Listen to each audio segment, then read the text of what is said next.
Press the bell icon on the YouTube app and never miss another update. अस्सलामु अलैकुम, this is माशकील and you are watching my channel the nine tree. जैसे कि आपने मेरी पहली वीडियो देखी होगी, मैं जो है वो इंटर के लेक्चर अपलोड कर रहा था। बट अभी जो सीज़न चल रहा है वो एप्टीट्यूड टेस्ट का चल रहा है, जो कि एडमिशन चल रहे हैं यूनिवर्सिटीज़ में, जिसकी वजह से जो आपके स्टूडेंट्स हैं वो लॉकडाउन की वजह से काफ़ी स्ट्रगल कर रहे हैं ई कैट प्रिपरेशन में या फिर एम कैट प्रिपरेशन में। ठीक है, तो काफ़ी स्टूडेंट के मैं मैसेज आए कि आप जो है वो ई कैट के हवाले से हमें गाइड कर दें।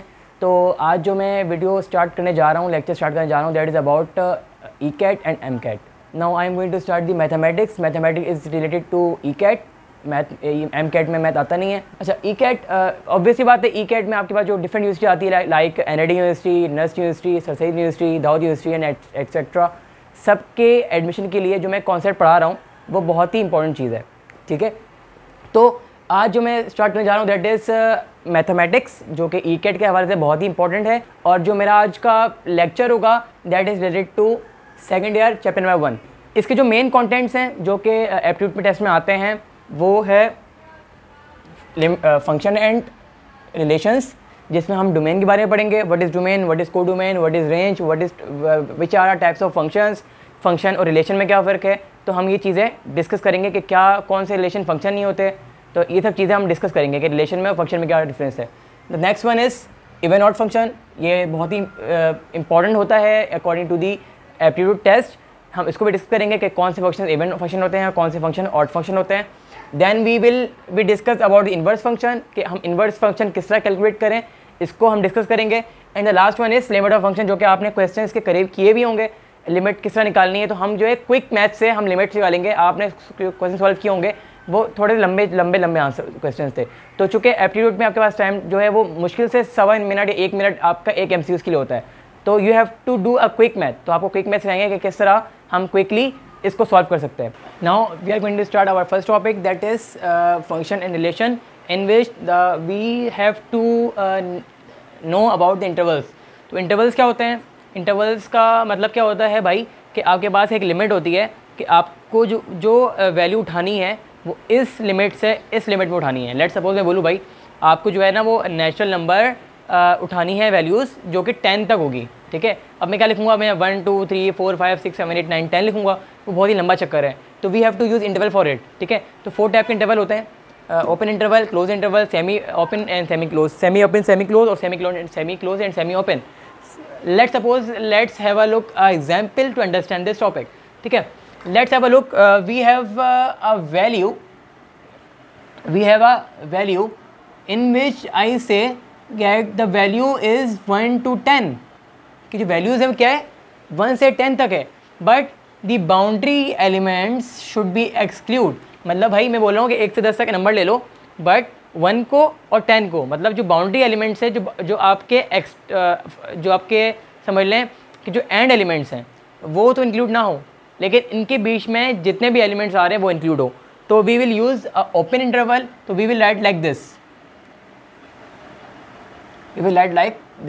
1, 10। इसका मतलब है भाई, जब मैंने ओपन इंटरवल मतलब मैं राउंड ब्रैकेट यूज़ किया। Round bracket is identification of open interval. It means 1 तो इंक्लूड नहीं है और ना ही 10 इंक्लूड है, बट इनके बीच में जो भी एलिमेंट्स आ रहे हैं वो इंक्लूड है। The number 1 is open interval.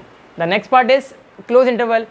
If I से I have a set in which 1 to 10 elements should be there, but 1 is also include and 10 is also include, कि एक ऐसा सेट है जिसमें 1 से 10 तक हर एलिमेंट आना चाहिए, 1 भी आना चाहिए और 2 10 भी आना चाहिए। तो we will use close interval. We will write in this way. We use a square bracket which means 1 भी include है और 2 10 भी include है। अब इशू यहाँ पे आता है कि अगर मैं कहूँ कि भाई आपके पास एक सेट है जो कि 1 से 10 तक है, बट मैं चाहता हूँ 1 इंक्लूड ना हो, 10 इंक्लूड हो। तो हमने ऊपर पढ़ लिया भाई कि जिसको इंक्लूड नहीं करना होता वहाँ हम क्या लगाते हैं, स्क्वायर ब्रैकेट, वहाँ हम लगाते हैं राउंड ब्रैकेट। मुझे 1 को इंक्लूड नहीं करना था तो I use round bracket here, मुझे 10 को इंक्लूड नहीं करना था I use round bracket here. Similarly जिसको हम इंक्लूड करते हैं वहाँ हम क्या लगाते हैं, स्क्वायर ब्रैकेट लगाते हैं। ठीक है, मुझे 1 को इंक्लूड करना था I use square bracket here, मुझे 10 को इंक्लूड करना था I use square bracket here. But we have to exclude 1। तो what will we do, we write square round bracket here. It means 1 तो गया, 1 तो गया, 1 इंक्लूड नहीं है. But if I write square bracket here which means 10 हो गया include, 1 गया एक्सक्लूड. ठीक है, 1 गया और 10 आ गया. ठीक है, तो we call it semi open semi close, मतलब आधा खुला हुआ है और आधा बंद है. आधे में क्या है, राउंड ब्रैकेट है, आधे में क्या है, स्क्वायर ब्रैकेट है. सिमिलरली गोज हेयर कि अगर मैं बोलूँ भाई आपके पास 1 से 10 नंबर है, मैं चाहता हूँ 1 इंक्लूड हो 10 इंक्लूड ना हो, तो what will we do here, मुझे 1 को क्या करना है, अंदर लेना है. तो we have to use square bracket here. तो इट मीन्स इसने क्या किया, 1 को ले लिया अंदर. ठीक है, और मुझे करना है 10 को बाहर, तो we have to use square bracket round bracket here. ठीक है, तो it means semi close and semi open, मतलब आधा खुला, आधा बंद है, आधा खुला हुआ है. तो this is the concept behind the intervals. अब बात आती है भाई हम इंटरवल क्यों पढ़ रहे हैं, हम इंटरवल क्यों यूज़ करते हैं. एक्चुअली इशू ये आता है कि अगर कोई लॉन्ग टर्म लिमिट हो, मैं बोलूँ भाई एक नंबर जो कि 1 से 10 तक है, 1 से 100 तक है, we can not write every number 1 2 3 4 5 6 7 8 9 10 so on. तो we will use interval here. तो इसलिए हम इंटरवल यूज़ करते हैं ताकि आप अपनी लिमिट्स को सिंप्लीफाई कर सकें. नेक्स्ट वन इज़ हमें डिस्कस करना है कि what is domain, what is codomain and what is range. Before starting function and relations you have to know कि डोमेन क्या होता है, कोडोमेन क्या होता है और आपका रेंज क्या होता है. पहले हम इसको डिस्कस कर लेते हैं. कोडोमेन क्या होता है, the set of output is called domain. ठीक है, जहाँ से हम वैल्यू उठा के फंक्शन में पुट करते हैं दैट इज़ योर डोमेन. और जो डोमेन से जो भी इमेज फॉर्म होती है, डोमेन से जो भी उसकी जो इमेज फॉर्म होती है, मतलब डोमेन से जो वैल्यू इनपुट कर रहे हैं उसका जो आउटकम आ रहा है that will be your range. ठीक है, उसको हम पिक्चोरियल फॉर्म में समझते हैं कि what is range, what is codomain and what is domain. ठीक है, लेट्स सपोज आपके पास एक फंक्शन है और वो फंक्शन है आपके पास एक्स स्क्वायर. फंक्शन क्या है, एक्स स्क्वायर है. Let's suppose your set of output will be 1 2 3 and 4. ठीक है, जब आपने इस फंक्शन में 1 पुट किया तो आंसर आया 1, 2 पुट किया तो आंसर आया 4, 3 पुट किया तो आंसर आया 9, 4 पुट किया तो आंसर आया 16 और हम 25 भी लिख देते हैं यहाँ पे. अभी देखते हैं क्या चीज़ है. ठीक है, तो जब हमने 1 पुट किया तो इसका इमेज फॉर्म हुआ 1. ठीक है, हमने 2 पुट किया, इसका इमेज फॉर्म हुआ 4. ठीक है, जब हमने 3 पुट किया इसका इमेज फॉर्म हुआ 9 और जब हमने 4 पुट किया इसका इमेज फॉर्म हुआ 16. तो मुझे समझ में आया इस चीज़ से कि जो मैं वैल्यूज़ उठा के फंक्शन में पुट कर रहा हूँ that is the set of domain, that is the set of domain. ठीक है, तो जहाँ से मैं वैल्यू उठाता हूँ दैट इज़ योर डोमेन. तो डोमेन का सेट यहाँ पे क्या बन जाएगा, मैं बोलूँ अगर, तो आपके पास जो डोमेन है वो है 1 2 3 4. In short the set of input is called domain. इतना क्लियर है. अच्छा जी, अब होता क्या एक्चुअली, आपके पास उस डोमेन की इमेज फॉर्म हो रही होती है. क्या फॉर्म हो रही होती है, इमेज फॉर्म हो रही होती है. ठीक है, तो जो इमेज फॉर्म होती है किसी भी डोमेन की पुट करने पे जो इमेज फॉर्म होती है दैट इज़ योर रेंज. तो रेंज क्या बनेगा आपके पास, 1 4 9 16. 25 should not be included in this. Why? Because 25 is not the image of any input. 25 तो इंक्लूड है सेट के अंदर. मैंने ये नहीं कहा कि ये सेट डोमेन है, ये रेंज है, मैंने ऐसा कुछ भी नहीं कहा. मैंने सिंपल से ये कहा कि जो डोमेन से जो मैं वैल्यू पुट करता हूँ फंक्शन के अंदर उसकी जो इमेज फॉर्म होती है वो रेंज होती है. तो रेंज का सेट क्या बनेगा, दिस सेट. तो मैं बोलूँगा द सेट ऑफ इमेज. ठीक है, अब सवाल ये पैदा आया कि मैं इस सेट को क्या कहूँगा. ये इसको तो मैं डोमेन कह दिया, इसको मैं क्या कहूँगा, इसको मैं कहूँगा कोडोमेन. समझना ये चीज़, कोडोमेन क्या हो गया कि जो सारे एलिमेंट्स जो कि इमेज में आ सकते हैं, मतलब मैंने यहाँ पे एक सेट ऑफ इमेज बना दिया, सेट ऑफ मैंने इमेज बना दिया. ठीक है, बट 25 चूँकि यहाँ नंबर्स नहीं है, यहाँ पे 5 नहीं है. अगर यहाँ 5 होता तो उसका इमेज बन जाता. चूँकि 5 को मैंने एक्सक्लूड कर दिया, बट 25 इस सेट में आ रहा है, तो ये क्या हो जाएगा, जो सारे एलिमेंट्स आते हैं वो क्या होता है, कोडोमेन होता है,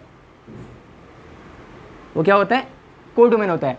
तो कहीं भी अगर आपके पास जो है वो ये फिगर ड्रॉ बनी नज़र आए तो आप क्या कहोगे, इसको डोमेन कहोगे, इसको कोडोमेन कहोगे।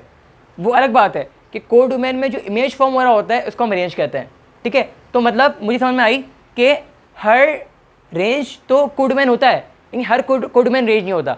कैसे, रेंज क्या है 14916, ये 14916 कोडोमेन में भी आ रहा है, सॉरी 9 है, ये 9 भी है, सही है। तो 14916 ये कोडोमेन में आ रहा है, बट कोडोमेन का एक एलिमेंट इसमें इंक्लूड नहीं हो रहा। तो मैं कह सकता हूँ कि the set of range is include in codomain but the set of codomain is not include in range. क्योंकि रेंज क्या होता है, range is the image of output, ठीक है। तो जो आउटपुट की जो इमेज फॉर्म हो रही होती है कोडोमेन के सेट के अंदर, ठीक है, कोडोमेन के सेट के अंदर जो वैल्यू जो इमेज फॉर्म हो रही होती है वो होती है क्या, रेंज, ठीक है। ये मैंने खुद नहीं बनाया, ये आपके पास सेट्स गिवन होते हैं और ये सेट्स गिवन होते हैं, हम इसको मैच करते हैं कि 1 पुट करने पे क्या आंसर आ रहा है। ज़रूरी नहीं कि 1 पुट करने पे यहीं आ रहा हो सकता है कि 1 यहाँ पे हो तो 1 पुट करने पे 1 यहाँ पे आ जाएगा। अच्छा गाइस, आपके पास जो एक जो मेन टॉपिक होता है जो कि अक्सर जो है वो बच्चे इंटर पढ़ते हुए इसको इग्नोर कर देते हैं, that is how can we estimate the domain of any function, ठीक है।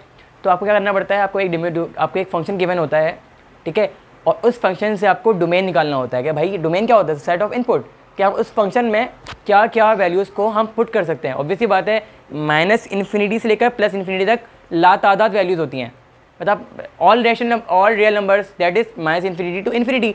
तो मैं आपको कुछ रूल्स दिखा रहा हूँ, 2 ही रूल्स हैं सिंपल से, उसको जो है वो आपको इतने कॉम्प्लिकेटेड नहीं है, ठीक है। Rule number 1 denominator should not B 0, denominator should not B 0। मतलब मुझे समझ में आया भाई कि आपको ऐसी वैल्यू पुट नहीं करनी जिसकी वजह से डिनोमिनेटर क्या हो जाए, 0 हो जाए। क्योंकि अगर डिनोमिनेटर 0 हो जाता है, लेट्स सपोज अगर डिनोमिनेटर 0 हो जाएगा, any number divide by 0, answer will be infinity.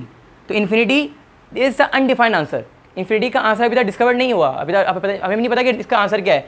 But हम क्या करते हैं, हम ऐसा डोमेन अरेंज करते हैं जिसकी वजह से डिनोमिनेटर ना आए, ठीक है। डिनोमिनेटर शुड नॉट बी 0, मतलब पहला रूल है ये, ठीक है।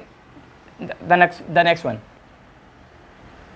If root it's present then negative sign should not be in root, should not be in root। मतलब ऐसा कोई फंक्शन आ जाए जिसमें कहीं रूट आ रहा हो, चाहे वो न्यूमरेटर में आ रहा हो चाहे वो डिनोमिनेटर में आ रहा हो। तो कीप इन माइंड हमें कोई ऐसी वैल्यू पुट नहीं करनी जिसकी वजह से डिनोमिनेटर क्या हो जाए, नेगेटिव हो जाए। ऑब्वियसली बात तो आपको पता ही है कि अगर डिनोमिनेटर नेगेटिव हो जाएगा तो इट विल बी आयोटा, ठीक है। आयोटा इज अनडिफाइंड, आयोटा की वैल्यू नहीं पता, आयोटा क्या होता है हमें कुछ भी नहीं पता, दैट इज इमेजनरी सेट। तो हम जो है इमेजनरी आंसर को इग्नोर करते हैं, we are looking for the real value, we are not talking about imaginary value. तो हमें कुछ ऐसी वैल्यू पुट करनी है जिसकी वजह से आपके रूट के अंदर नेगेटिव ना आए। तो 2 ही रूल्स हैं इसके, जो कि ईजी रूल है, हम जब क्वेश्चन कर रहे होंगे तो क्लियर हो जाएगा। पहला रूल कि डिनोमिनेटर में कभी भी 0 नहीं आना चाहिए, डिनोमिनेटर कभी भी 0 नहीं आना चाहिए। और सेकंड रूल के रूट में कभी भी नेगेटिव वैल्यू नहीं आना चाहिए। तो ये 2 चीज़ों का ख्याल रखेंगे तो इंशाल्लाह हम डोमेन अरेंज कर देंगे। अगर ऐसा हो कि कोई ऐसा फंक्शन हो जिसमें ना ही जो है वो डिनोमिनेटर हो और ना ही कोई रूट हो, जैसे मैं एग्जाम्पल लेता हूँ, मेरे पास एक फंक्शन है, let's suppose f of x is equal to x³ + 4, और मुझसे पूछा भाई इसका डोमेन बता दो, क्या बता दो, इसका डोमेन बता दो। तो 2 चीज़ें दिखनी तुम्हें, रूट है, रूट नहीं है। Second rule cancel, no issue. Number 1 rule क्या था, डिनोमिनेटर 0 नहीं होना चाहिए, डिनोमिनेटर है नहीं है, रूल 1 इज़ कैंसिल। इसका मतलब है दुनिया की जितनी भी रियल वैल्यूज़ हैं वो सब के सब डोमेन में आ सकती है। तो मैं क्या लिखूँगा, जो डोमेन होगा वो नेगेटिव इन्फिनिटी से पॉजिटिव इन्फिनिटी होगा। अच्छा, अब मैंने यहाँ पे क्वेश्चन पूछ सकते हैं लोग स्टूडेंट्स कि यहाँ पे हमने क्लोज ब्रैकेट ओपन ब्रैकेट क्यों लगाया, क्लोज ब्रैकेट क्यों नहीं लगाया।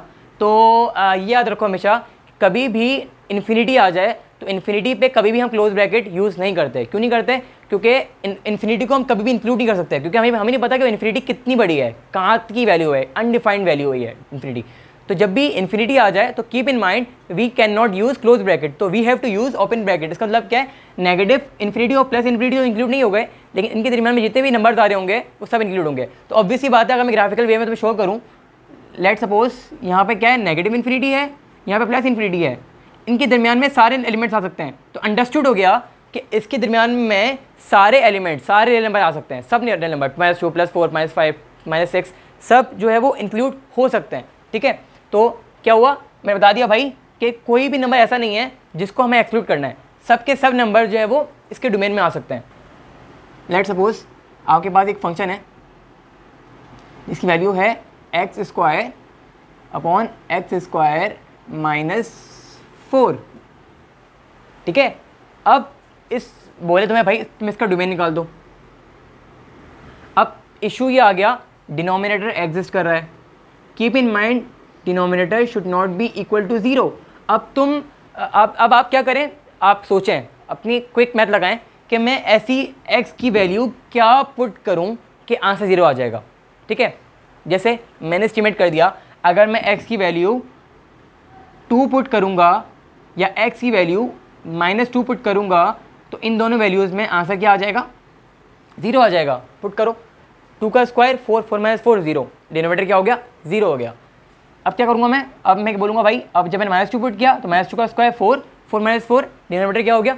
0 हो गया। तो इस सिनेरियो में इन दो वैल्यूज़ के अंदर डिनोमिनेटर क्या हो रहा है? 0 हो रहा है। तो रूल नंबर 1 कहता है कि डिनोमिनेटर शुड नॉट बी 0। इसका मतलब है ये दो नंबर्स इंक्लूड नहीं होंगे, इनके अलावा जो भी नंबर आ जाएगा वो इंक्लूड हो सकता है। तो मैं बोलूँगा भाई कि आपके पास जो डोमेन होगा वो ऑल रियल नंबर होगा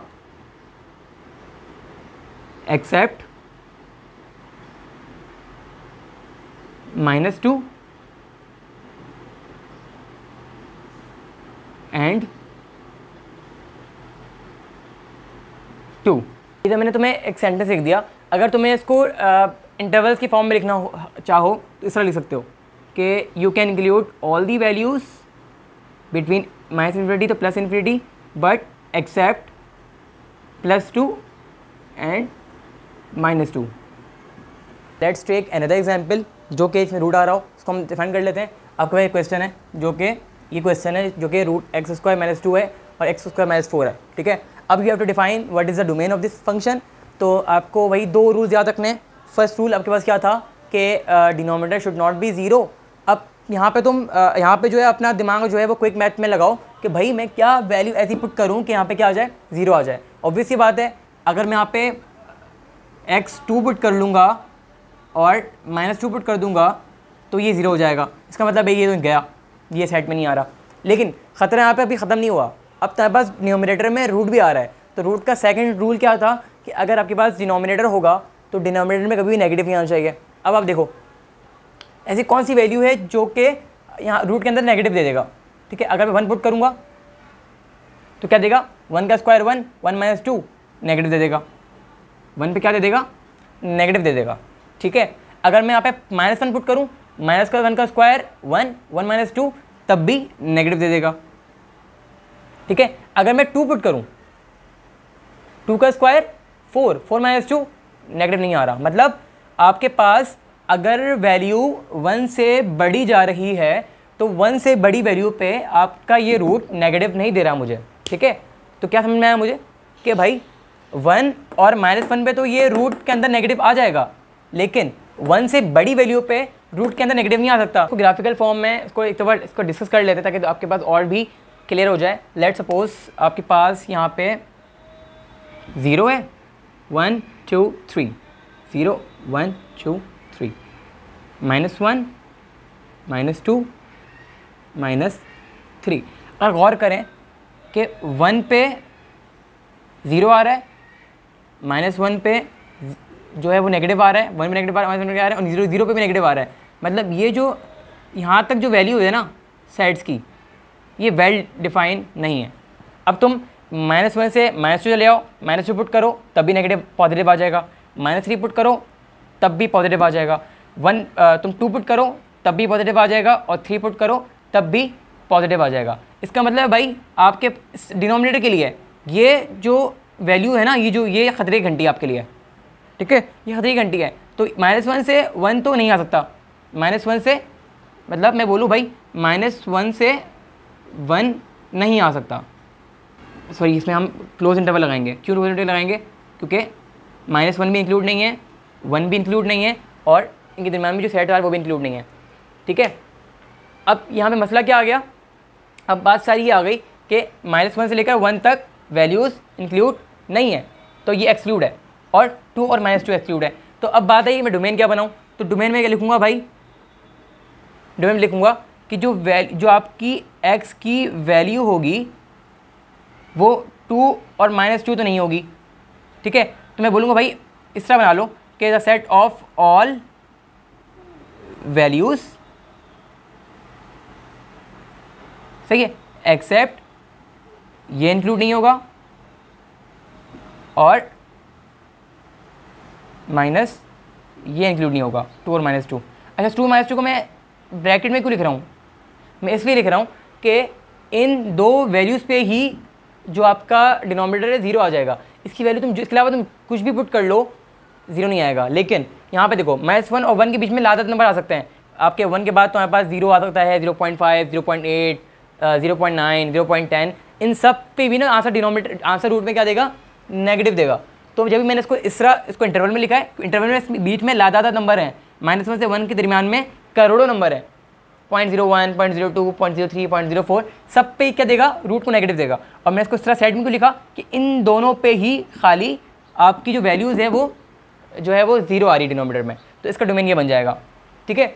तो ये कॉन्सेप्ट था कि हम किस तरह डोमेन को लिखते हैं। आपके पास कुछ क्वेश्चंस एग्जाम्स एप्टीट्यूड में आते हैं जिसमें आपके पास एक फंक्शन गिवन होता है और बोलता है भाई मैं इस फंक्शन में कौन सी वैल्यूज़ को एक्सक्लूड करूँगा कि आपका जो फंक्शन है वो वेल डिफाइन बन जाएगा, ठीक है। तो उसके क्वेश्चन जो सारे क्वेश्चन जो मैं अभी फिलहाल डिस्कशन करवा रहा हूँ, ठीक है। तो डिस्कशन के एंड में आपको कुछ न्यूमेरिकल्स, कुछ MCQs दूंगा। वीडियो उसको स्किप नहीं करेगा, एंड तक मुझे देखिए, ताकि जो एट द एंड ऑफ जो वीडियो होगा मैं आपको जो है वो कुछ MCQs दूंगा, उसके हवाले से कुछ गाइड कर दूंगा किस तरह करना है। बट अगर आपने डिस्कशन मेरा प्रॉपर समझा हुआ है तो you will face no difficulty in solving that MCQs, ठीक। अच्छा, अब most important topic that is relation versus function, के रिलेशन में और फंक्शन में क्या फ़र्क होता है, ठीक है। रिलेशन के अगर हम मायने देखें, दैट इज़ मीन ताल्लुक़, कोई भी रिलेशन, ठीक है। तो मतलब ये होता है आपके पास दो आपके पास वेरिएबल्स होते हैं और एक वेरिएबल दूसरे पर डिपेंड कर रहा होता है। ऑब्वियसली बात है, कोई फंक्शन है, ठीक है। फंक्शन में हम x की वैल्यू डालते हैं तो उसकी अकॉर्डिंग वैल्यू आती है फंक्शन की, दैट इज़ योर रिलेशन, ठीक है। किसी भी एक वेरिएबल का ताल्लुक अगर दूसरे वेरिएबल से है, मतलब अगर एक वेरिएबल दूसरे वेरिएबल के लिहाज से चेंज हो रहा है, दैट इज़ योर रिलेशन। और फंक्शन भी एक्चुअली यही काम करता है, but there is a little difference between function and relation. आए हमें उसको जो है वो देखते हैं, ठीक है। अच्छा, मेनली तीन टाइप्स की रिलेशन होती है। Number 1 is 1-1 relation, number 2 is many-to-one relation, and third 1 is 1-to-many relation. 1-1 relation मतलब होता है इनपुट एक डाल रहे हैं और उस इनपुट से एक ही आउटपुट आ रहा है, मतलब एक इनपुट है, मतलब डोमेन एक है और रेंज भी एक है। many-to-one मतलब डिफरेंट इनपुट से एक ही आंसर आ रहा है। many-to-one मतलब हम 2 या 3 डोमेन से वैल्यू उठा के डाल रहे हैं, उससे आंसर क्या आ रहा है? एक ही आ रहा है, that is many-to-one relation. Next 1 is 1-to-many relation, मतलब हम एक वैल्यू डाल रहे हैं और उस एक वैल्यू से डिफरेंट आंसर आ रहे हैं, मतलब मैंने 1 डाला तो 1 से 2 भी आ रहा है, 1 से 3 भी आ रहा है, that is your 1-to-many relation, ठीक है। तो कीप इन माइंड, जैसे रिलेशन गिवन है तो जो रिलेशन का अगर मैं मुझसे सवाल पूछे भाई आपको मैं एक ये रिलेशन दे रहा हूँ, आप मुझे इसका डोमेन निकाल दो और रेंज निकाल दो। क्या निकाल दो? डोमेन निकाल दो और रेंज निकाल दो। तो याद रखो रिलेशन का जो पहला एलिमेंट होता है वो क्या होता है? डोमेन होता है। मतलब इसका डोमेन क्या है? इसका डोमेन है 1, 3 और 5। तो डोमेन क्या आ गया इसका? 1, 3, 5 आ गया। कभी कभी MCQ में इस तरह भी आता है कि तुम्हें एक रिलेशन आपको एक रिलेशन दे देते हैं और उस रिलेशन से आपको रेंज निकालना होता है और डोमेन निकालना होता है। तो जो उसका पहला एलिमेंट होगा वो डोमेन होगा और जो दूसरा एलिमेंट होगा वो क्या होगा? रेंज होगा। तो मैं क्या किया, डोमेन और रेंज निकाल दिया रिलेशन से। अब बात आती है कि ये 1-1 रिलेशन क्यों है। अब गौर करिएगा इस चीज़ को कि अगर मैं यहाँ पे 1 डाल रहा हूँ तो आंसर क्या आ रहा है, 2 आ रहा है। ठीक है, 1 डाल रहा हूँ तो आंसर क्या आ रहा है, 2 आ रहा है। ठीक है, 3 डाल रहा हूँ तो आंसर 4 आ रहा है। 3 पे आंसर क्या आ रहा है, 4 आ रहा है। 5 डाल रहा हूँ तो आंसर 6 आ रहा है। 5 पे आंसर क्या आ रहा है, 6 आ रहा है। अगर हम गौर करें कि एक इनपुट में एक आंसर आ रहा है, मतलब हर इनपुट में डिफरेंट आंसर आ रहा है। मतलब 1 पे 3 आ रहा है, 1 पे 2 आ रहा है, 3 पे 4 आ रहा है, 5 पे 6 आ रहा है। तो this function is called 1-1 function. Why is it is called 1-1 function? कि आपके पास इनपुट एक दे रहे हो और आंसर वो एक ही दे रहा है। That is your 1-to-1 function. Similarly हमारी रिलेशन है, पहले तुम इसका डोमेन निकाल लो। तो डोमेन आपके पास क्या होता है, बताया था मैंने। The first element is called domain. 1 2 3 4, domain is 1 2 3 4। इसका रेंज क्या है, 2 2 4 5। Don't repeat. एलिमेंट को हम एक ही मतलब लिखते हैं। सेट में बताया, set is well defined in which the number should not be repeated, कि आपके नंबर रिपीट नहीं हो और उसको हम अरेंज करें। ठीक है, अब देखना इस चीज़ को। 1 डाल रहे हो तो 2 आ रहा है, 2 डाल रहे हो तो 2 आ रहा है। ठीक है, 3 डाल रहे हो तो 4 आ रहा है, 4 डाल रहे हो तो 5 आ रहा है। इसको हम इसमें लिख लेते हैं। 1 डाल रहे हैं तो क्या आ रहा है, 2 आ रहा है। 2 डाल रहे हैं तो क्या आ रहा है, 2 आ रहा है। देखना इस चीज़ को, 1 डाल रहे हो तो 1 आ रहा है, 2 डाल रहे हो तो 2 आ रहा है, 3 डाल रहे हो तो 4 आ रहा है, 4 डाल रहे हो तो 5 आ रहा है। ठीक है, अगर आप गौर करें कि अलग अलग इनपुट से एक आंसर आ रहा है। ठीक है, मतलब 1 से भी 2 आ रहा है, 2 से भी 2 आ रहा है। That is called many to 1। कि आपके पास इनपुट तो बहुत सारे हैं, बहुत सारे का मतलब क्या होता है, एक्चुअली 1 से ज़्यादा। मैनी का मतलब होता है 1 से ज़्यादा।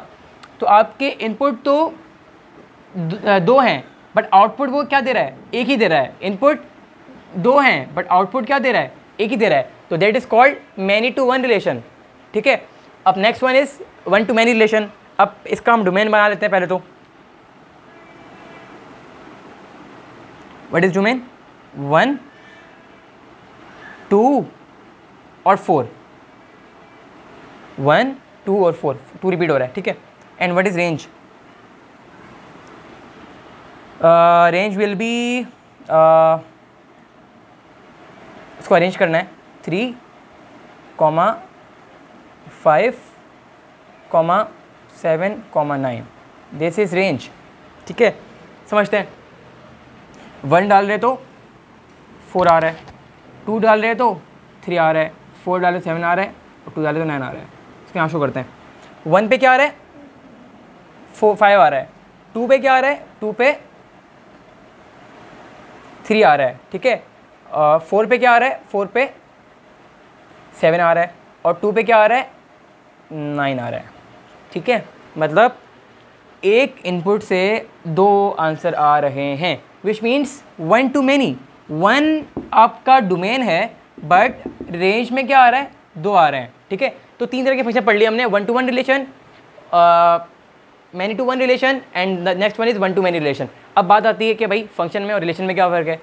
तो याद रखें हमेशा, जो 1 to many रिलेशन होता है और मैनी टू 1 रिलेशन होता है, इसको हम क्या कहते हैं, फंक्शन कहते हैं। भले आपका 1 से एक इनपुट से एक आंसर है तब भी वो फंक्शन है। अगर आपके 2 इनपुट से एक आउटपुट आए तब भी फंक्शन है। अब जो आपकी लड़ाई है वो कहाँ पे होती है, लड़ाई होती है किसमें, 1 to many में। ठीक है, मतलब रिलेशन कहता है भाई अगर आपके पास एक इनपुट है और 2 या 3 आउटपुट आ रहे हैं, इसका मतलब है वो रिलेशन तो है। बट फंक्शन मना करता है, फंक्शन बोलता है भाई मैं जो हूँ ना, एक इनपुट से 2 आंसर नहीं दूंगा, ये इशू है। ठीक है, फंक्शन का रिलेशन का। फंक्शन बोलता है भाई रिलेशन तुम सही है, तुम्हारा रिलेशन है, तुम्हारी डेफिनेशन है, तुम जानो, तुम्हारा काम जाना है। बट फंक्शन कहता है कि भाई मैं अगर एक इनपुट लूँगा तो उसका मैं 2 आंसर नहीं दूंगा कभी भी। ठीक है, तो क्या हो रहा है यहाँ पे, एक इनपुट का 2 आंसर आ रहा है, विच वायलेट्स दी फंक्शन। तो याद रखो हमेशा, अगर कभी भी ऐसा हो कि 1 से 2 या 3 आंसर आ रहे हैं तो वो क्या करता है, फंक्शन को वायलेट कर रहा है, सही है, फंक्शन क्या कर रहा है, वायलेट कर रहा है। तो this function, this relation will not be included in function, हालांकि रिलेशन है, फंक्शन नहीं है, ठीक है। तो भाई ये था कि भाई रिलेशन में और फंक्शन में क्या फ़र्क है। ऑलमोस्ट मैं कहूँगा कि 90% सेम है, बस 10% फसाद आ रहा है वन टू मैनी में। बाकी वन टू मैनी रिलेशन जो है ना वो फंक्शन नहीं होता।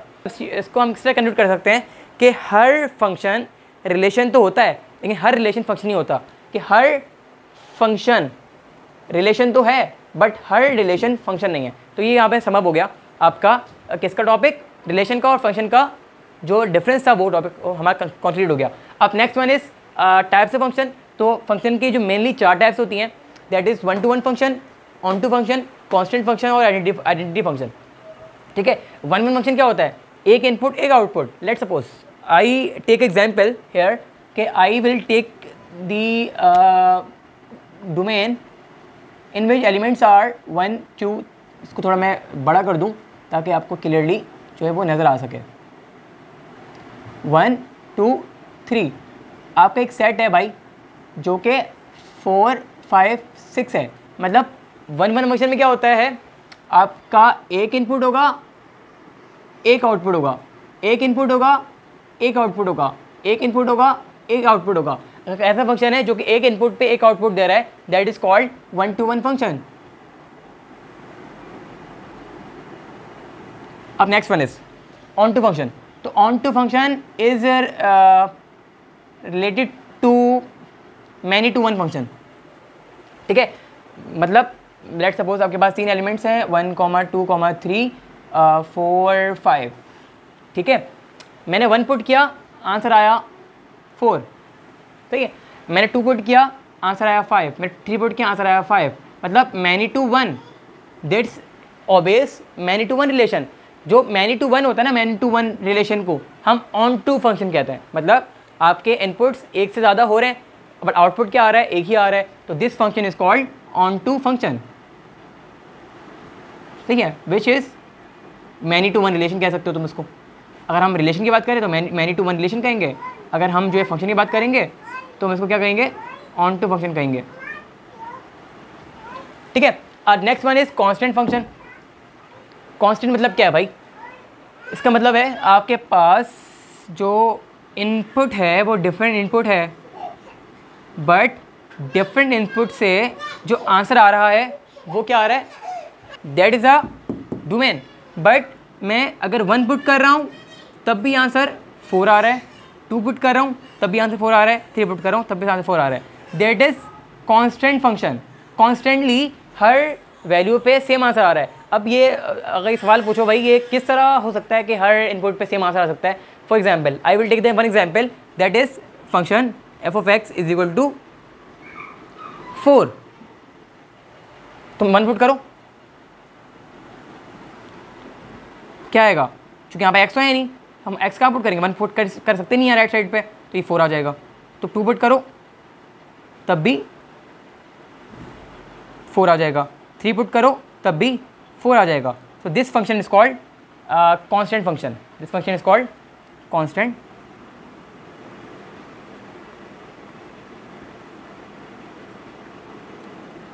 ठीक है, last one is identity function. तो मैं यहाँ पे कुछ चीज़ें मिटा देता हूँ ताकि इसको हम डिस्कस कर लें। मैं ये चीज़ें मिटा देता हूँ यहाँ पे ताकि एक जगह पे आ जाए, ताकि आप जो है इसको इसका स्क्रीनशॉट या पे कोई स्नैप ले लें या उसको नोट डाउन कर लें ताकि वो आपके पास जो है वो सेव हो जाए।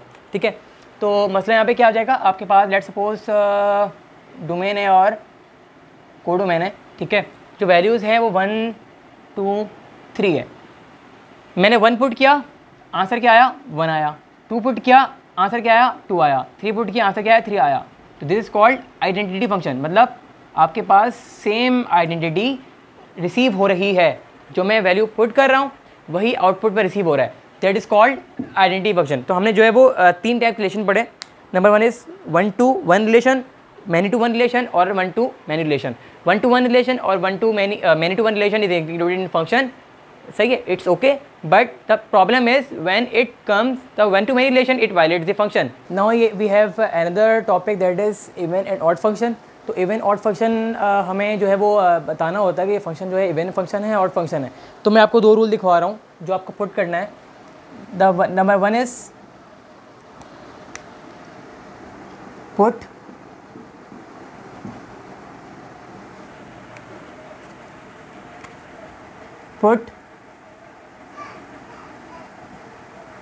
x is equal to x, first step, second step, then put x is equal to minus x.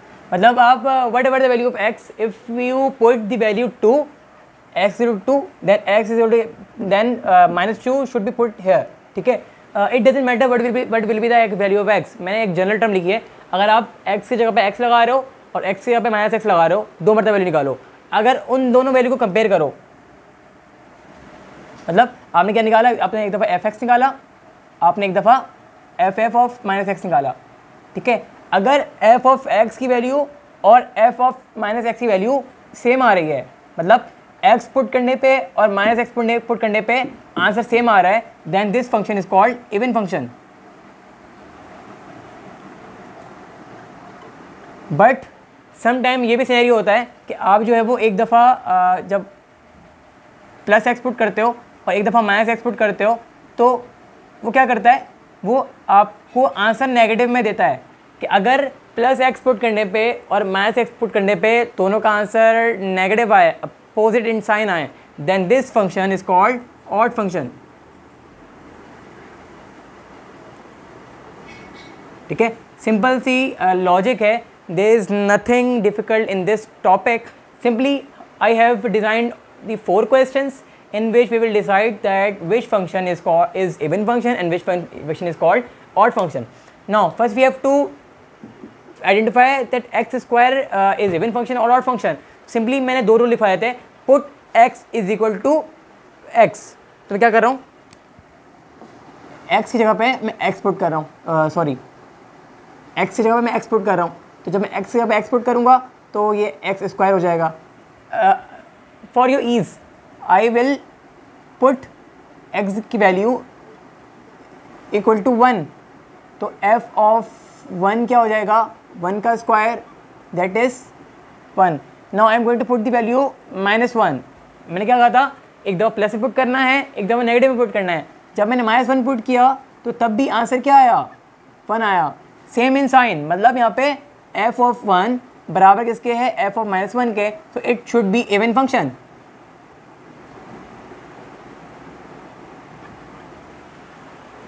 Now have a look another example.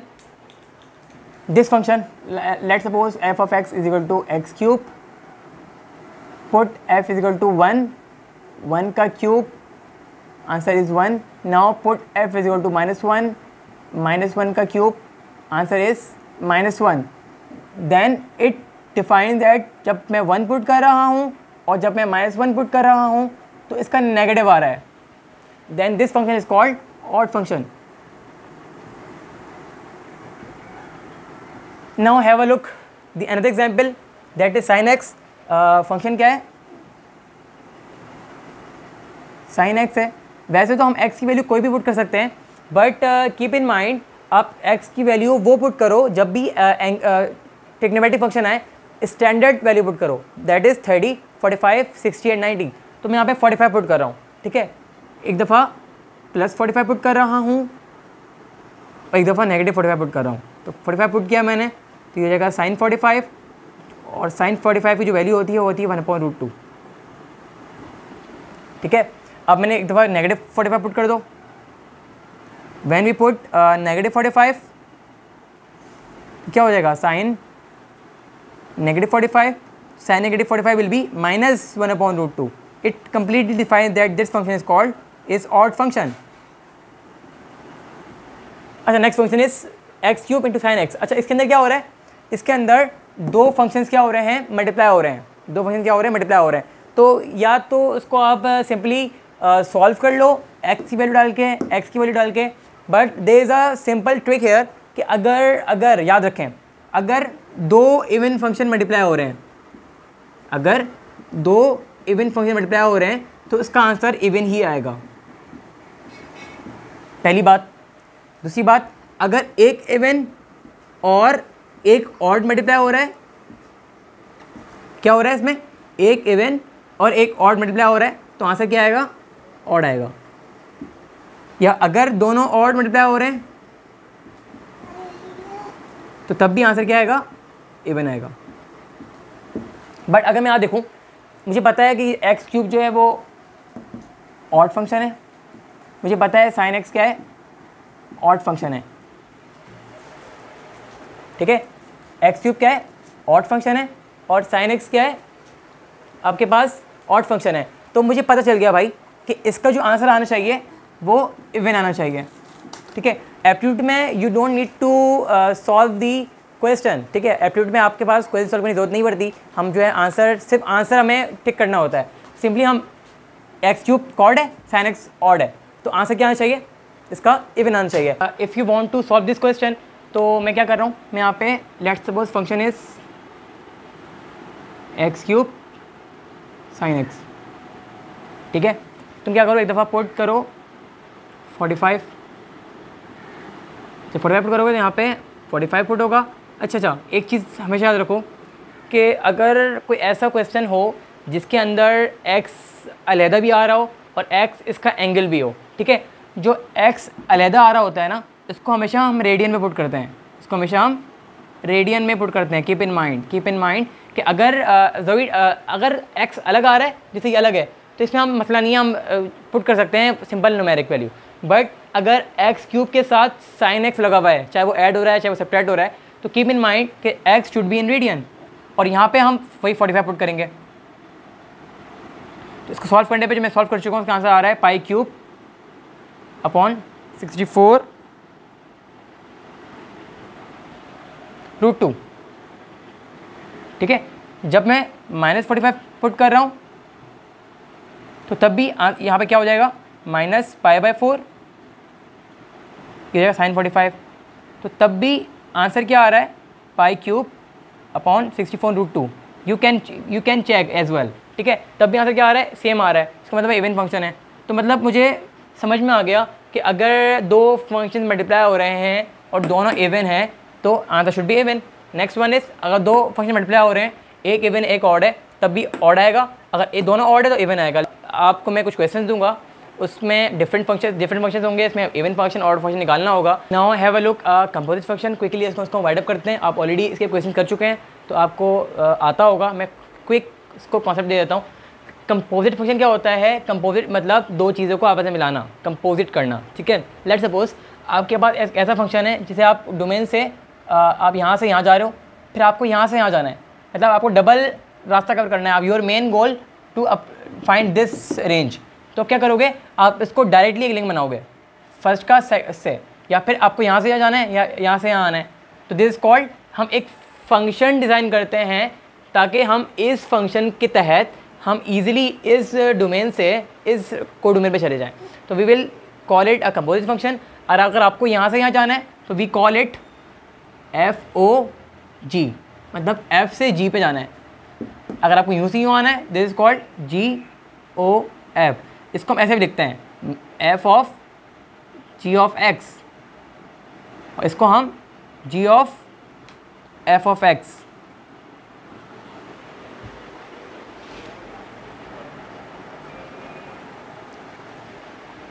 Here we look one example. There are two functions fx and gx, and we have to find FOG and GOF, ठीक है। How can we find? पहले मैं FOG निकाल लेता हूँ। FOG क्या होता है भाई, इसको मैं इक्वेशन 1 कह देता हूँ, इसको मैं इक्वेशन 2 कह देता हूँ। क्विक कर रहा हूँ, इसको हम क्या कहते हैं, F of G of X कहते हैं, ठीक है। मतलब F आपका मेन फंक्शन है और GX इसका क्या है, वेरिएबल है। जैसे लेट सपोज हम एग्जांपल लूँ, अगर let suppose f of x is equal to x है, अगर मैं यहाँ पे x की जगह पे 1 पुट करूँगा तो मैं यहाँ पे क्या पुट करूँगा, 1 पुट करूँगा। मतलब जो अंदर आ रहा होता है वही जो अंदर आता है वही हम x की वैल्यू पुट करते हैं उसी जगह पे।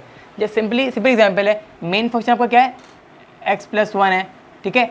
तो जहाँ जहाँ x आ रहा है वहाँ मुझे g ऑफ x पुट करना है। क्लियर हुआ? क्यों ऐसा क्यों किया मैंने, क्योंकि मेरे पास जो अंदर आपका वेरिएबल है वो g ऑफ x है, तो जहाँ x आ रहा होगा वहाँ gx पुट करूँगा। अब what will be the g value of gx की वैल्यू क्या है, x क्यूब है। ये कहाँ से आया, इक्वेशन 1 से आया, इक्वेशन 2 से आया। तो this function is called composite function. Now have a look the another question that is g o f. वही कॉन्सेप्ट है, जी ऑफ एफ होगा तो मेन फंक्शन जी होगा और एफ एक्स एज उसका वेरिएबल ट्रीट होगा, ठीक है। What is the main function that is X cube, तो जहाँ जहाँ एक्स आ रहा है वहाँ वहाँ तो क्या डालोगे, एफ ऑफ एक्स डालोगे। क्यों डालोगे भाई, क्योंकि इसका वेरिएबल जो है वो एक्स था, तो एक्स की जगह तुमने एफ एक्स डाल दिया। अब what will B value of F x is x plus one. कहाँ से आया ये, इक्वेशन नंबर 1 से आया, तो this is the g o f, तो this is called composite function. तो आपके पास क्वेश्चंस आते हैं, आपके पास दो फंक्शन आपको देते हैं, वो बोलते हैं भाई what will be the f o g या what will be the g o f. तो आपको इसकी हेल्प से आपको कैलकुलेट करना पड़ता है कि जी ओ एफ क्या है और एफ ओ जी क्या है। हाँ guys, now we are going to the another topic that is inverse function. अच्छा, इनवर्स फंक्शन क्या होता है, आपको एक फंक्शन गिवन होता है, ठीक है, एफ ऑफ एक्स गिवन होता है, फंक्शन गिवन होता है, और बोलता है भाई आप इसका जो है ना वो इन्वर्स फंक्शन निकाल दो। तो इन्वर्स फंक्शन निकालना के कुछ स्टेप्स में लिख रहा हूँ, साथ साथ में स्टेप लिख रहा हूँ, साथ साथ उस स्टेप को मैं यहाँ पे इम्प्लीमेंट कर रहा हूँ, ताकि जो है वो I have write example here. तो जैसे से मैं रूल्स स्टेप्स लिखूँगा तो I will follow steps here, ताकि जो आपको क्लियर हो जाए, सही है। First step, step number 1,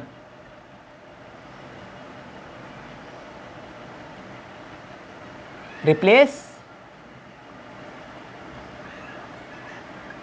F x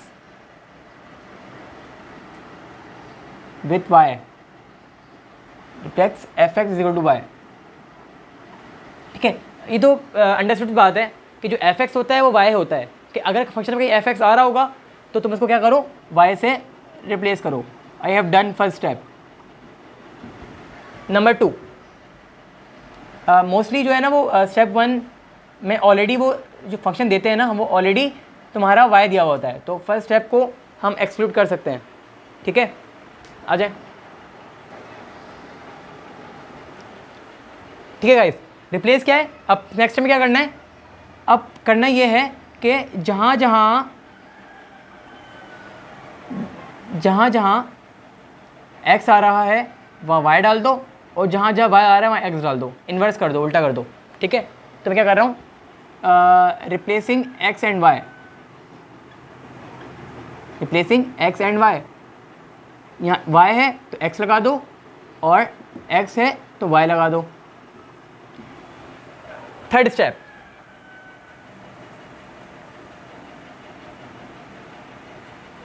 ठीक है, find y from this equation, find y from this equation.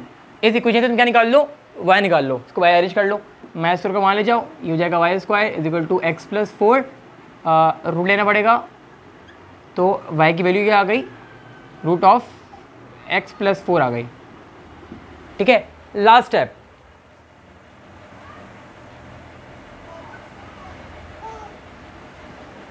Last step क्या है कि जहाँ पे y आ रहा है ना, इसको तुम वहाँ पे f इनवर्स x लगा दो। y कहाँ पे, y आ रहा है, this is y and this is f inverse x,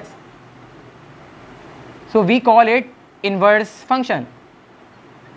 बहुत ही इजी सा क्वेश्चन था। क्या करना था हमें, first we have to replace f x as y and then replace y with x and f x with y, and now separate y from this equation, now replace y from f dash x, then we will get the inverse function.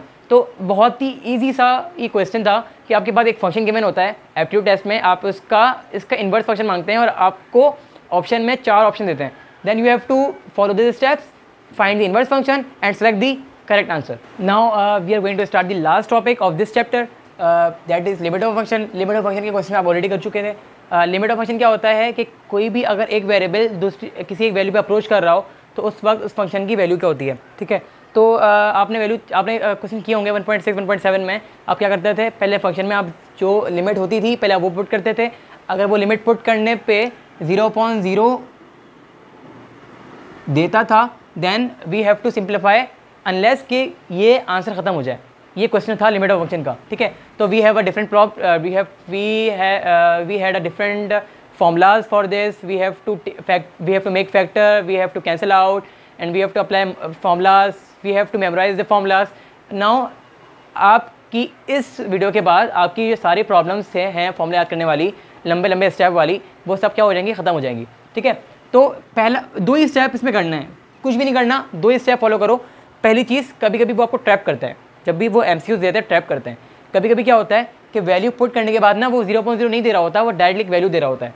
तो अगर ऐसा हो कि 0.0 ना आ रहा हो तो then you put the value, get the answer, that will be the limit of function. But when it gives you 0.0 then you have to simplify it. बस आसान तरीका बता रहा हूँ, ठीक है।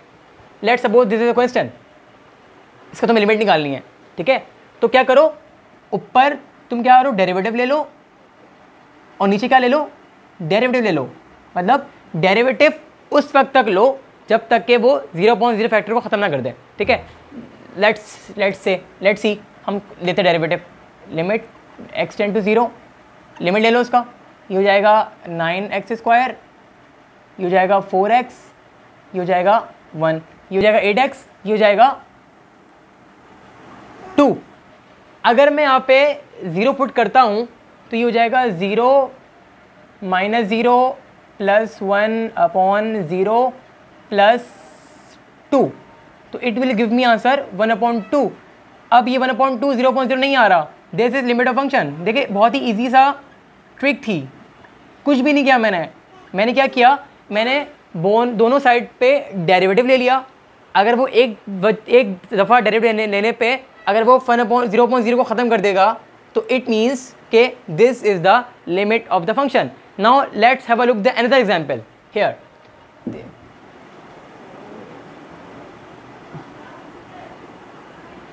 ठीक है, now let's take a derivative here, that is 2x - 0, ये हो जाएगा 1 - 0, that is 2x/1। Put the value 2 3/1, 3 to the 6, तो 6 will be the limit of function. याद हम क्या करते थे, इसमें हम जो है वो x - 3 से ऊपर भी नीचे डिवाइड करते थे, देन वो हम इसको काटते थे, 3-4 स्टेप में जाता था, जब जाके 6 आंसर आता था। तो सिंपल, चूँकि सॉल्यूशन तो देना नहीं है, तो सिंपल क्विक मेथड हमने की है कि हमने क्या किया, ऊपर नीचे डेरिवेटिव लिया, then we will get the limit of function easily. Now let's have a look the another problem. देखो डेरिवेटिव लो उसका, ये हो जाएगा 0 - cos 5x का डेरिवेटिव क्या होगा, -5 sin x, मैंने प्लस लगा दिया, ठीक हो गया। इसका डेरिवेटिव लो, ये हो जाएगा 1 + 7 sin 5x। अच्छा ये 0 है, ठीक है, तो क्या आया, यहाँ पर आ गया 5 sin 5x / 7 sin 5x, ठीक है। जब हमने क्या किया, तो डेरिवेट किया, तो ये 5 sin x 5x आया, और ये क्या है 7 sin 5x आया। जब मैंने x वैल्यू पुट की तो ये दोबारा से 0.0 दे रहा है, ठीक है। तो मैं क्या कहा था कि उस वक्त तक डेरिवेटिव करना है जब तक के तुम्हारा जो आंसर है वो 0.0 से हट ना जाए। तो हम इसको दोबारा डेरिवेट करेंगे, तो दोबारा डेरिवेट करेंगे तो ये हो जाएगा 25 cos 5x, तो ये जाएगा 49 cos 7x, ये 7x, ठीक है। नेगेटिव आएगा, नेगेटिव क्या, अब वैल्यू पुट कर दो, 5 0 0 cos 0 क्या होता है, 1 होता है, इट विल बी 25/49। तो मतलब ये भी समझ में आई बात कि उस वक्त तक मुझे डेरिवेट करना है जब तक कि मेरा आंसर जो है वो 0.0 से हट ना जाए। Now have a look another example, take differentiate above numerator and denominator, it will be sin x / 2x। अगर हम पुट करें तो तब भी आंसर 0.0 आ रहा है, दोबारा डेरिवेट करना पड़ेगा, cos x / 2। Now put the value, cos 0 / 2, cos 0 होता है 1, cos ये 2 आ गया, तो 1/2 will be the limit of function. Derivative above, that is 4 cos 4x / 1। Put the value 4 cos, ये 0 हो जाएगा, cos 0 4 होता है, it will B 4/1, that is 4, तो 4 will be the limit of a function. देखा आपने, हमने कितनी इजी वे में हमने इतने मुश्किल क्वेश्चंस को, जिसको जो कि हाथी जैसा क्वेश्चन था, यह क्वेश्चन अगर आपने किया होगा तो ये बहुत हाथी जैसा क्वेश्चन था, हमें जो है वो डिफरेंट तरीके से फॉर्मूला लगा के दो पेज पे आके आंसर आता था, एंड देन हमने क्या किया, हमने इसको पुश कर दिया। हमने क्या किया, 2 मिनट में हमने इसका आंसर निकाल दिया। तो यही क्विक मैथ चाहिए एप्टीट्यूड सॉल्व करने के लिए, क्योंकि अब टाइम आपके पास होता नहीं है। अगर आपको सॉल्व करने बैठते तो it will take your 5 to 6 minute, सही है, जो कि एग्जाम में 5 नंबर क्वेश्चन आता है, ठीक है। तो हमने क्या किया, 2 मिनट में हमने इसको सॉल्व कर लिया, ठीक है। इसको हम इतना ही रखते हैं फिलहाल। हमारा चैप्टर नंबर 1 हो गया पूरा कंप्लीट। इस वीडियो के एंड में मैं आपको कुछ MCQs दे दूंगा जो कि इस वीडियो के एंड में आएगा, ठीक है। उसको आप इसका स्नैप ले लीजिएगा और उसको सॉल्व करने की कोशिश कीजिएगा, और उसमें जो भी इश्यूज़ होंगे मुझसे वो आप पूछ सकते हैं। Assalamu alaikum guys, I have already discussed the discussion related to aptitude. Now I am going to give you some MCQs. I just want that you do by your own. I'm just give you a guideline how can you solve. Okay, this is a first topic, that is basic of function. You have a relation here. As you know that there is a difference between relation and function. One to many relation is not included in function. It violates the definition of function. So बोल रहा है भाई आपके पास एक relation है, this relation, अब बोला है मुझे इसको फंक्शन बनाना है। अब मैं बताऊँ कि फंक्शन ऐसा क्या इसमें से रिमूव करूँ कि फंक्शन बन जाए। आप हमेशा याद रखें कि अगर 1 to many रिलेशन आ रहा है तो उसको हमें वायलेट कर रहा है, किसका, फंक्शन को वायलेट कर रहा है, तो हमें वो रिमूव करना पड़ेगा। जैसे हम एग्जांपल यहाँ दें कि 3,2 और 3,1 कि अगर आप सेम वैल्यू इनपुट पुट करो then you get the different answers, ठीक है। मतलब ये हो रहा है कि 3 पे 2 आ रहा है और 3 पे 1 आ रहा है। इसका मतलब है ये 2 ब्रैकेट्स हैं, ये वायलेट कर रहा है फंक्शन को, तो we have to remove one of it. अब ऑप्शन देखते हैं, ऑप्शन में क्या गिवन है, ऑप्शन में 3,2 गिवन है, so we have to remove this, तो आंसर विल बी दिस, ठीक है। अच्छा, इशू ये है कि आप मेरे जो स्क्रीन पे आप खाली 4 से 5 MCQs आ रहे हैं, so I just want you to take a snap one by one so that you can perform the MCQs after this video. But if you face any difficulty, I will also share the link in the comment box of this MCQs so that you can solve easily. But issue is, बात सारी ये है कि ये जो MCQs मैंने दिया है मैंने आपको, ये just for practice, ठीक है। I will share more MCQs with you so that you will get strong in this part. I just want you that इस एक्सरसाइज से कोई भी MCQ अगर आपके किसी भी यूनिवर्सिटी का एडमिशन दे रहे हो और वो आ जाए तो आप इजीली सॉल्व कर सको, चाहे वो नेस्ट हो। बस नेस्ट NAD को ज़्यादा फर्क नहीं है, बट इशू ये है कि नेस्ट में कैलकुलेटर अलाउ नहीं होता। सो आई जस्ट वांट कि अगर आप नेस्ट में अप्लाई करना चाहते हैं तो आप कैलकुलेटर का इस्तेमाल ना करें, आप जो है वो सिंपल अपनी कैलकुलेशन यूज़ करें, अपना दिमाग यूज़ करें, या फिर आप सिंपल कैलकुलेशन यूज़ करें, ठीक है। Then there is types of function, ठीक है। Then there is inverse function, and the last one is composite function. That's it. I have just shared only 19 MCQs. I am not disclosing now the answer of this MCQs. I will disclose later. I just want कि आप पहले practice करें, आपको जो भी issues आए पहले वो आप खुद पढ़ें, बुक्स रीड करें, मेरे लेक्चर्स को दोबारा पढ़ें, then I will disclose the answer. Okay, अल्लाह हाफिज़।